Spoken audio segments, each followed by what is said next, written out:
So hello traders, আজকে ছিল 16th of June। Nifty ফিফটির এক্সপায়ারি। আজকের market more about 70 points gap up open হয়েছিল। তো আজকে আমরা আলোচনা করব মার্কেটের সিনারিও কেমন ছিল, আমি কি হিসেবে ট্রেড নিয়েছি, আমার ট্রেডের সাইকোলজি এবং অ্যানালাইসিস কি ছিল। এবং আজকের এই ভিডিওতে তোমরা জানতে পারবে একটা খুবই গুরুত্বপূর্ণ একটা মেসেজ, যেটা তোমাদের ট্রেডিং জার্নিকে অনেক অনেক ইজি করে তুলবে। এবং এখানে আমি মেন কিছু সাপোর্ট এবং রেসিস্ট্যান্স ড্র করে রাখলাম, যেটা আমার স্ট্র্যাটেজির একটা পার্ট। সেটা আমি অবভিয়াসলি অপশন চেন দেখে আমি ড্র করি। এখানে প্রথম সাপোর্টটা হচ্ছে 23,900।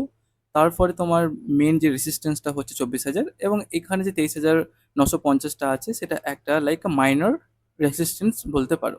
এবং মার্কেট যতক্ষণ 23,950 বা 23,900কে ক্রস করছে, ততক্ষণ আমি কোনো রকমের ট্রেডের প্ল্যান করবো না। তো যেমনটা আমরা দেখতে পাচ্ছি, like now time is like 9:25।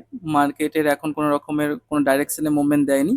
আমি যেমনটা বলেছিলাম 23,950 এবং 23,900-এর মধ্যেই মার্কেট এখনো পর্যন্ত সাইড বেস ভাবে চলছে।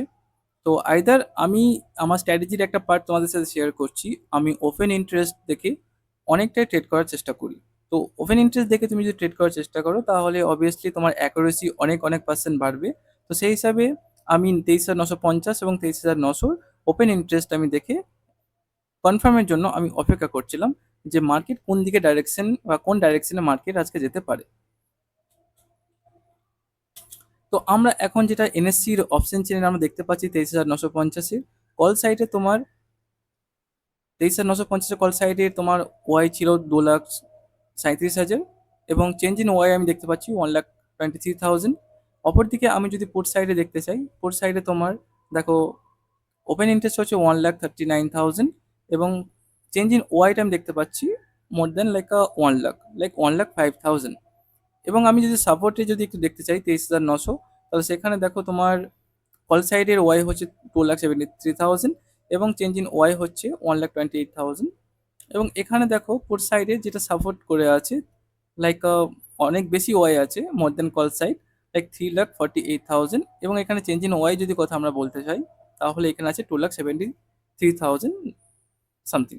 এখানে আমি একটা 5 মিনিটস ক্যান্ডেল যেটা দেখতে পেলাম, যেটা 23,950-এর যে লেভেলটা আছে, লাইক একটা মাইনর যে রেসিস্ট্যান্সটা আমি তোমাদেরকে প্রথমেই বলেছিলাম, সেই এই 5 মিনিট ক্যান্ডেলটা যদি এর উপরে ক্লোজ করে, তাহলে I can think about like a entry in like a call option.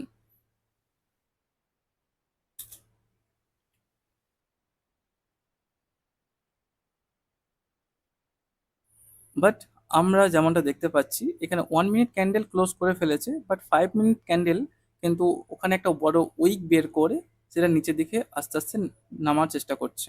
এখানে আমার কল সাইডে এন্ট্রি নেওয়া প্ল্যান ক্যান্সেল, কারণ এখানে যদি 5 মিনিট ক্যান্ডেলটা যদি ক্লোজ করে ফেলতো, then I can think about ইট।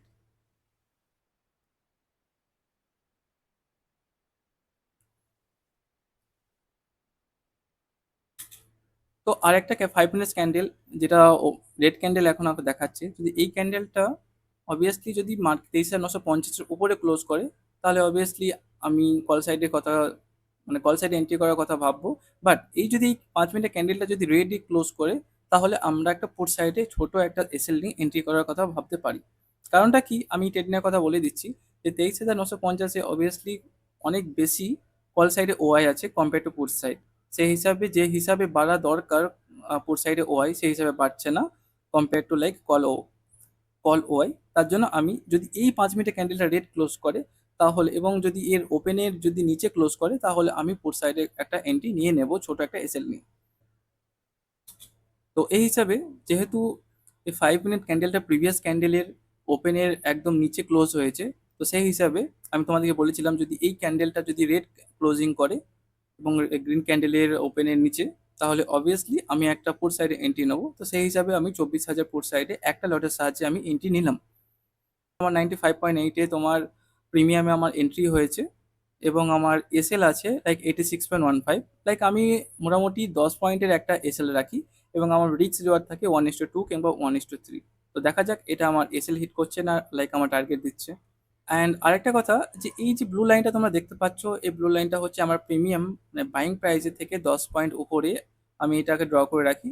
যদি আমাদের প্রিমিয়ামটা এর ওপরে লাইক 17, লাইক 107 বা 108-এ যদি টাচ করে ফেলে, তাহলে আমার যে এসএলটা আছে সেই এসএলটাকে আমি ট্রেল করে কষ্ট টু কস্ট আমি নিয়ে আসবো। এটা হচ্ছে আমার একটা স্ট্র্যাটেজির পার্ট বা আমার এটা রুলস বলতে পারো। যে আমি যে ব্লু লাইনটা ড্র করে রেখেছিলাম সেখানে আমার প্রিমিয়াম টাচ করে ফেলেছে অবভিয়াসলি। তো সেখানে আমি কি করলাম, তো যেমনটা আমি বলে রেখেছিলাম যে আমার এই ব্লু লাইনে যদি প্রিমিয়াম টাচ করে বা প্রিমিয়ামে যদি 106 বা 107 বা 108 যদি প্রিমিয়াম বেড়ে যায়, তাহলে আমার যে এসএলটা আছে সেটা ট্রেল করে কস্ট টু কস্ট আমি নিয়ে রাখবো। তো যেখানে আমার 96.8-এ আমার বাইং ছিল, সেখানে আমি 97-এ আমার কস্ট টু কস্ট আমি এসএল রেখে দিয়েছি। এখন আমার জাস্ট অপেক্ষা করার প্রয়োজন যে এখান থেকে মার্কেট উপরে যাচ্ছে না নিচে আসছে। তো এখানে কি যে একটা বড় রকমের যে রেড গ্রিন ক্যান্ডেলটা ফর্ম হয়েছিল, সেটা আমার যে কস্ট টু কস্ট এসএল ছিল সেই এসএলটাকে এখানে হিট করে ফেলেছে। তো অবভিয়াসলি আমার এখানে কোনো লস হয়নি, কারণ আমার 95 পয়েন্ট লাইক 96.8-এ আমার এন্ট্রি ছিল। তো সেই হিসাবে আমার লাইক 97 আমার এসএল ছিল, কস্ট টু কস্ট এসএল রেখেছিলাম, তো সেই হিসাবে আমার এখানে লাইক 22 রুপিস প্রফিটই হয়েছে। তো এখন যেমনটা আমরা দেখতে পাচ্ছি, যেমনটা তোমাদেরকে আমি বলেছিলাম যে 23,900-কে যদি ক্রস করে ফেলে কোনো ক্যান্ডেল, 5 মিনিটের ক্যান্ডেল, তাহলে আমরা পুট সাইডের কথা বা পুট সাইডে এন্ট্রির কথা আমরা চিন্তা করব। বাট এখানে আমরা দেখেছি যে 23,888 হচ্ছে তোমার একটা লাইক বাইং জোন। তো সেই হিসাবে যদি কোনো ক্যান্ডেল যদি এর নিচে যদি ক্লোজ করে, for the confirmation, like randomly আমি 23,900 কি ক্লোজ করলে আমি এন্ট্রি নেবো এরকমটা নয়। আর একটা লাইক ডাবল কনফার্মেশন বল যেটাকে বলে, সেটাকে আমি জাস্ট আমি কনফার্মেশনের জন্য যদি 23,888-কে যদি ক্লোজ করে, তাহলেই আমি পুট সাইড এন্ট্রির কথা ভাববো। তো যেমনটা আমরা দেখতে পাচ্ছি যে 5 মিনিট ক্যান্ডেলটা 23,900 যে আমাদের সাপোর্টের নিচে ক্লোজ করেনি, তো সেই হিসাবে আমি এখন ফুড সাইডে লাইক ট্রেড করার কথা এখন চিন্তা করবো না। সো ওয়েট করছি এখনো। তো ওয়েট করছি এখনো আমরা যদি নেক্সট যে ক্যান্ডেলটা ফর্ম হচ্ছে এই ক্যান্ডেলটা নিচে ক্লোজ করছে না ওপরে। আমার লাইক সেট আপে 23,900-তে অবভিয়াসলি লাইক এই যে ক্যান্ডেলটা তোমার ফর্ম হয়েছে, সেই ফর্মটা লাইক সাপোর্ট কি, দেখো প্রথম যে ক্যান্ডেলটা ফর্ম হয়েছিল সেটাকে ক্লোজ করতে পারেনি। আরেকটা ক্যান্ডেল যেটা ফর্ম হয়েছে, এই ক্যান্ডেলটা আমি ভেবেছিলাম যে যদি নিচে ক্লোজ করে তাহলে পুট সাইডে নেবো, বাট এই ক্যান্ডেলটা যদি গ্রিন ক্যান্ডেল হয় এবং এর যে ওপেন যে প্রাইস ছিল প্রিভিয়াস ক্যান্ডেলের তার উপর যদি ক্লোজিং করে, তাহলে অবভিয়াসলি আমি একটা কল সাইডে এন্ট্রি নেবো। বাট আমি একটা কনফিডেন্ট পাচ্ছিলাম না কেন তোমাদেরকে আমি বলে দিচ্ছি। এখানে আমি 15 মিনিটের চার্ট বা 15 মিনিট টাইম ফ্রেমে আমি দেখছিলাম, যেখানের মধ্যে লাইক 15 মিনিটের যে ক্যান্ডেলটা উইক লাইক 23,900-কে টাচ করে তারপরে সেটাকে উপরে অনেকটা ক্লোজ করেছে। তো আমি দেখলাম যে যদি এই যে দেখো যেখানে 15 মিনিটের ক্যান্ডেলটা ক্লোজিং করেছে ঠিক সেইখানেই আমাদের লাইক নেক্সট যে ক্যান্ডেলটা ওখান থেকেই আমাদের ওপেন হয়েছে। তো আমি এটার জন্যই আমি এন্ট্রি নিতে ভয় পাচ্ছিলাম বা এন্ট্রি নিচ্ছিলাম না। যদি এই ক্লোজিংয়ের ঠিক ওপরে যদি একটু এন্ট্রি নিতাম, তো এখানে যদি এই ক্যান্ডেলটারও ঠিক একটু ওপরে যদি এটা ওপেন হতো, তাহলে আমার কাছে একটু কনফিডেন্স থাকতো যে হ্যাঁ আমি এখন এখানে ট্রেড নেওয়ার কথা ভাবতে পারতাম। বাট র্যান্ডমলি আমি ট্রেড নিলাম না। বাট তোমরা দেখতে পাবে এখান থেকে আমি একটা কত বড় একটা মোমেন্টাম জাস্ট মিস করলাম।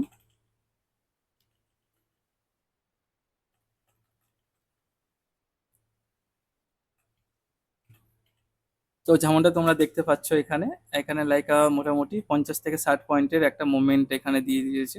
তো প্রিমিয়ামের এখানে লাইক 25 to 30 পয়েন্টের একটা মুভমেন্ট এখানে পেয়ে গেছিলাম।